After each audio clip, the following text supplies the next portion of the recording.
O maior exemplo que nós temos na Bíblia de liderança, de governo, de autoridade, com toda certeza, é a de Jesus.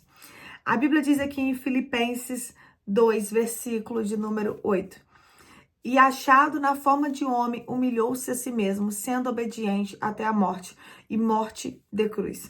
Por isso também Deus exaltou soberanamente e lhe deu um nome que é sobre todo nome, para que ao nome de Jesus se dobre todo o joelho dos que estão nos céus, na terra e debaixo da terra.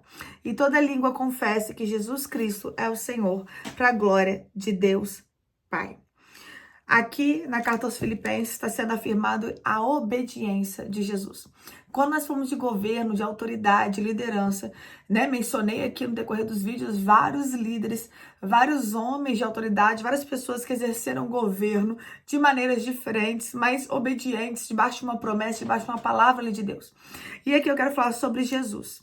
Né? Falamos sobre características, sobre o que deve ser feito, o que não deve ser feito para exercer um governo, uma autoridade, uma liderança na terra. Eu quero falar sobre Jesus, o que é característico aqui dele nessa passagem. Por quê? Porque Jesus é muito completo. Podemos falar sobre várias coisas, mas eu quero exaltar algo aqui que Jesus era obediente. A Bíblia diz que ele a si mesmo se humilhou e foi obediente até a morte e morte de cruz. Ou seja, mesmo sendo Deus, ele não se colocou como Deus. Ele foi homem na terra, ou seja, ele se humilhou. Ele se colocou numa posição inferior para cumprir o seu propósito. Será que você consegue obedecer? Será que você consegue se humilhar no sentido de humilhar a sua carne, humilhar a tua vontade? Quantas vezes a nossa carne, a nossa vontade não está falando mais alto que a vontade de Deus? E muitas vezes nós não estamos sensíveis a isso. A Bíblia diz para a gente mortificar a nossa carne para vivificar o Espírito em nós. Então, muitas vezes nós estamos tão carnais que nós não conseguimos ouvir e obedecer ali o que Deus tem para conosco. A Bíblia está afirmando acerca da obediência, não só uma obediência, mas uma obediência extrema. Tem pessoas que obedecem a Deus apenas uma vez e nunca mais. Tem pessoas que obedecem a Deus um dia, no outro dia desobedecem. Tem pessoas que vivem oscilando na fé, sabe? São pessoas inconstantes, são pessoas de ânimos dobres, são pessoas que elas vivem jogadas de um lado ao outro, sendo levadas em todo o vento de doutrina ou pelos seus próprios achismos. Mas Jesus não. A Bíblia diz para a gente buscar a constância de Cristo. Por quê? Porque ele era constante, ele era determinado, ele tinha um propósito e ele foi até o fim. A Bíblia diz sobre um outro grande líder que foi Neemias, não maior do que Jesus, jamais, mas Neemias, ele foi um líder levantado por Deus, que reedificou os muros de Jerusalém. A Bíblia diz que ele cumpriu a obra no prazo determinado, porque Neemias era focado. Muitas pessoas, elas começam a obedecer e elas param de obedecer quando tem uma dificuldade. Mas a Bíblia está afirmando aqui acerca de Neemias, né? Como a Bíblia diz que ele passou por vários tipos de afronta, vários tipos de levante, ele permaneceu fiel até o fim. E a Bíblia está dizendo de Jesus, que Jesus foi obediente, não só obediente, mas obediente até a morte de cruz. Ou seja, ele poderia morrer de outra maneira, mas ele morreu da maneira mais dolorida, que seria a maneira que cumpriria o seu propósito. Eu estou aqui para te dizer se você vai continuar no seu conforto ou se você vai ser alguém decidido a cumprir o seu propósito. Eu estou aqui para perguntar para você se você quer continuar vivendo conforme a tua carne, conforme a tua vontade, conforme o teu cansaço, as tuas emoções, as tuas oscilações, os teus sentimentos, a tua alegria, a tua tristeza, a tua empolgação, o teu desânimo, ou se você vai ser alguém guiado pelo propósito. Declara nos comentários: eu serei guiado pelo propósito. Jesus, ele é o maior exemplo de quem foi guiado pelo propósito.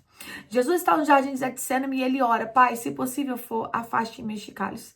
Mas contudo, seja feita a tua vontade. Ninguém passou por um sofrimento tão grande quanto o do próprio Cristo. E ali está no momento de: se possível for, afasta de mim isso.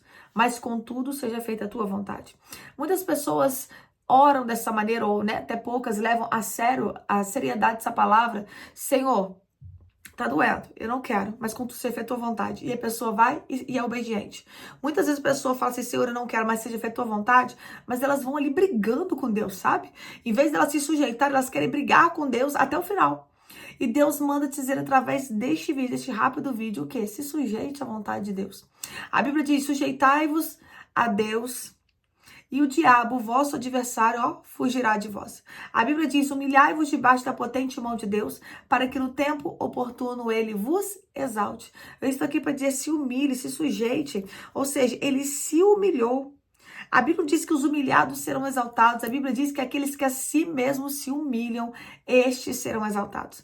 Quer ser exaltado por Deus? Humilhar-vos debaixo da potente mão dele, que no tempo oportuno ele te exalta. Agora, quer ser abatido? Se exalta, age da tua maneira, age conforme a tua vontade, e você com toda certeza será abatido por Deus. Então eu estou aqui para te dizer, o maior exemplo de liderança, de governo, de autoridade foi o de Cristo. Leia mais sobre ele. Como que eu vou ler mais sobre ele lendo a Bíblia? Conheça mais ele. Como? Oração e leitura bíblica. Como? Tendo intimidade com ele. Peça para o Senhor te dar uma mente conforme a dele, uma mente de Cristo. Uma mente moldável, uma mente que aceita o propósito divino. Uma mente que não vive conforme a carne, mas sim conforme o propósito. Jesus era alguém focado. Ele não estava na terra a passeio. Eu quero que você entenda que nós também não estamos na terra a passeio. Nós não estamos aqui apenas por estar. Nós somos estrangeiros nessa terra. E temos um propósito para estar aqui, para que o nome do Senhor seja glorificado.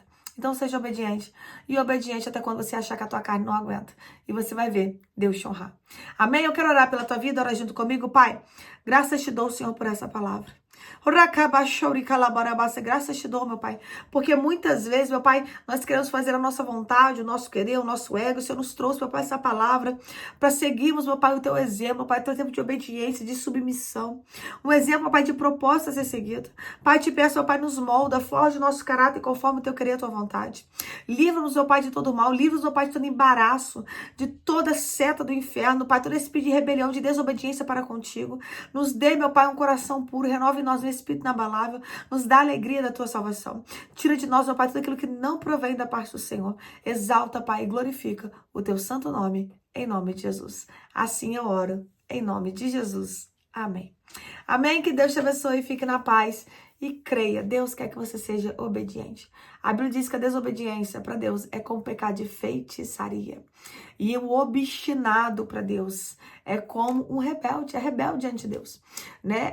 A Bíblia vai nos afirmar isso em 1 Samuel. Ou seja, se eu sou ali rebelde, né? Se eu tenho a minha vontade, para Deus é a mesma coisa que eu fazer uma obra de feitiçaria. Isso é muito sério. A Bíblia diz em Apocalipse que os feiticeiros não herdarão o reino dos céus. Então seja alguém obediente, seja alguém sujeita à vontade de Deus. Tira a obstinação, né? Porque aqui eu vou corrigir, porque a obstinação por vezes com pecado de idolatria. Troquei as palavras. Com pecado de idolatria. Porque o obstinado que está duro do seu coração, ele se torna um rebelde também. Porque ali ele quer fazer apenas a sua vontade. Ali ele quer fazer apenas aquilo que ele acha agradável. Então não seja alguém desobediente, não seja alguém obstinado, não se torne um rebelde. Deus não gosta de rebeldia, porque Satanás foi rebelde lá no princípio. Deus não gosta de rebeldia, não seja rebelde, não fique igual ao diabo. Seja alguém à semelhança de Deus, que foi para isso que ele te chamou. Amém? Que Deus te abençoe e fique na paz. Se o vídeo falou contigo, não esqueça de curtir, de comentar e de compartilhar. Deus te abençoe.